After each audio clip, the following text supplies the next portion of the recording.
continuando o papo fantástico com esse cara cheio de conteúdo, Paulo Silvestre. Vamos lá. Alô? Segunda parte. Vamos lá. Falando um pouco da sua história, né? Você já digitalizou 140 anos de o estado de São Paulo. Como foi isso? Cara, esse foi um projeto incrível, demorou uns 2 anos, que teve vários desafios. De 95 para cá, o jornal já estava digital, então isso foi bem mais fácil, já tinha PDF, maravilha. O problema era antes disso, né? Era a província de São Paulo ainda, porque era na época do Império ainda, não. O Estadão, ele viu a proclamação da República. E aí o que é legal é você contar o que você encontrou nos jornais de 140 anos atrás, né? Eu cheguei a manipular algumas edições bem antigas, inclusive o número 1 do Estadão, né? E era um jornal muito pequeno. O Estadão, ele nasceu com um tom progressista, mas ele era um jornal que ele era feito basicamente por fazendeiros, né, da região de Campinas, principalmente. Então ele era tão progressista quanto fazendeiros do século XIX poderiam ser. Tanto que, por exemplo, uma coisa que eu lembro que eu vi na edição número 1 do jornal, não existia anúncio como nós vemos hoje, porque inclusive a indústria de marketing ela nasceu entre as guerras, né? Uhum. Mas existiam alguns anúncios, né? Então um que eu nunca me esqueço era um anúncio de que alguém tinha perdido um escravo e ele estava dando uma recompensa para quem encontrasse o escravo perdido, né? Era um anúncio que estava no jornal. Uma loucura, né? Uma coisa que daí, ouvindo isso, eu penso, daqui a alguns anos, qual será que vai ser o escravo de hoje? Porque na época era uma coisa completamente normal, né? Pois é. Perdi um escravo, eu pago isso. Será que vai ter alguma coisa no futuro que vão olhar e vão falar, nossa, olha como as pessoas viviam naquele tempo, né? Eu acho que a gente está vivendo um momento de grande mudança de costumes.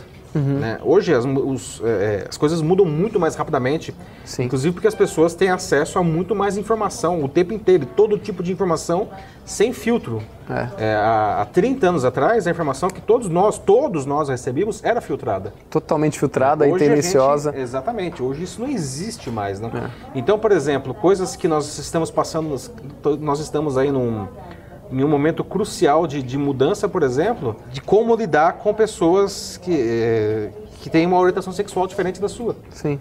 Né? Que há 20 anos atrás, as pessoas olhavam torto. Há 50 anos atrás, era pervertido. Né? E talvez, daqui a 50 anos, ninguém vai nem pensar num negócio desse. Então, só um exemplo, tá? É incrível pensar que antes da Segunda Guerra Mundial não existia antibiótico. E as pessoas morriam de gripe. E de coisas prosaicas, não, sei lá, coisas que são extremamente simples de ser tratadas hoje. As pessoas morriam disso porque não existia medicamento, não. Mudando um pouco de assunto, qual é o segredo para ter textos tão vistos e chegar na pessoa que está lendo aquilo? O que eu penso nisso é o seguinte, tudo começa com um bom conteúdo. Uhum. Bom conteúdo, eu digo assim, pode ser um bom texto, pode ser uma atualização, simplesmente pode ser um vídeo, tudo é conteúdo, né?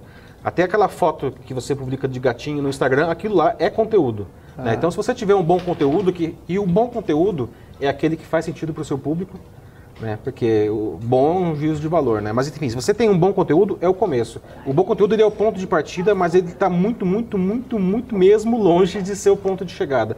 Eu acho que muito mais importante é o que vem depois que você publica, que é a maneira como você se relaciona com as pessoas. Ao contrário de quando eu comecei no jornalismo, em que eu publicava alguma coisa e tchau, até amanhã, meu trabalho aqui acabou.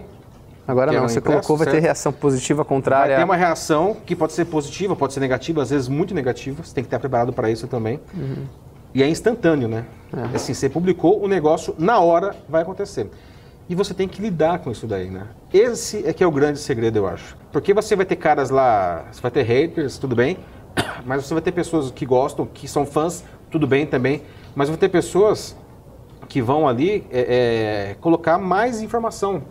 Vai ter pessoas que vão chegar ali pedindo ajuda. O que eu vejo é que a maioria das pessoas e a maioria das empresas simplesmente ignora. Né? E isso é uma tremenda mancada, porque é aí justamente que você consegue construir essa reputação, que a gente estava falando agora há pouco. Né? Sim.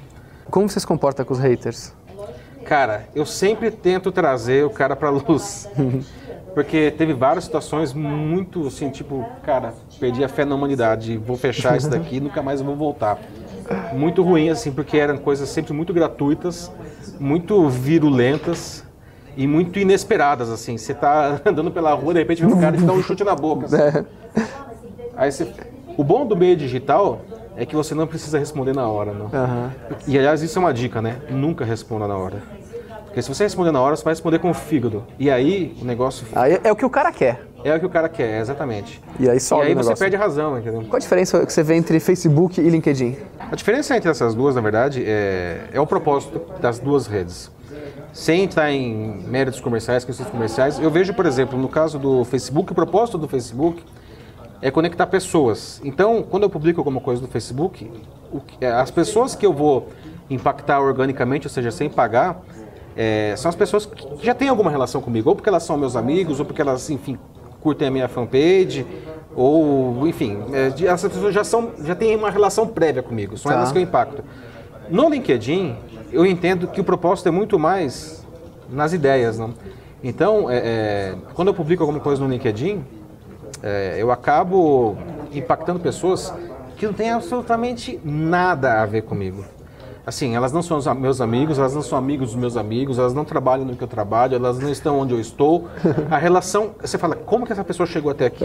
Na verdade, o que aconteceu? O algoritmo do LinkedIn, nesse sentido, eu acho ele muito mais feliz, porque ele consegue juntar pessoas que de alguma maneira estão ligadas com a questão com a sua ideia, né, com o seu propósito. Não, eu também já recebi mensagens da África, de Angola, sei lá, de uns lugares assim que... Isso que você falou, nenhuma relação com a gente, assim, nenhuma. Tem um caso que eu sempre cito, que é o de um agricultor que me escreveu que o cara, ele é agricultor numa cidade que fica no interior de Rondônia.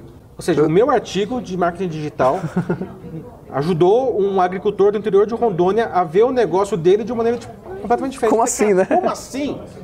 Como assim? Achei ótimo, que lindo, né? Fantástico. Mas como que uma pessoa dessa daí chegou até mim e mais, como que depois do que eu escrevi ajudou o cara, né? Ajudou o cara, não.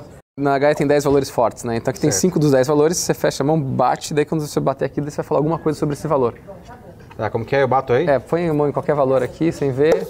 Opa, não vi mesmo. Garra. Viva com garra. Viva com garra. O que diz isso pra você? Cara, eu acho... uma vez eu vi uma frase que eu achei sensacional, que era o seguinte: água morna não serve nem pra fazer chá. Boa. Cara, a coisa mais chata que tem é você querer agradar todo mundo. Uhum. Porque quando você quer agradar todo mundo, na verdade você não agrada ninguém, né? Você fica aquela coisa morna, você fica nem quente nem frio, diferenciado, nem quente nem frio, tá? Você não tem garra, justamente, você não pega e defende alguma coisa. Né? Eu acho que assim, na nossa vida, e principalmente no mundo que nós vivemos hoje, em que parece que todo mundo tem uma opinião, você precisa ter alguns valores e você precisa defender isso com unhas e dentes. Porque, inclusive, isso cria a sua identidade. Né? Isso cria a sua identidade como pessoa, isso cria a sua identidade como, enfim, um empresário, um homem de negócios. O seu produto que você vende tem muito a ver com isso. Então você precisa ter isso com muita clareza e defender com unhas e dentes. Legal. Pô, obrigado, Paulo. Foi ótimo o papo. Se você gostou do vídeo aqui, curte, compartilha, comenta e segue Paulo Silvestre no LinkedIn, Facebook, em todas as redes sociais. Macaco Elétrico, outra história bacana. Valeu. Falou.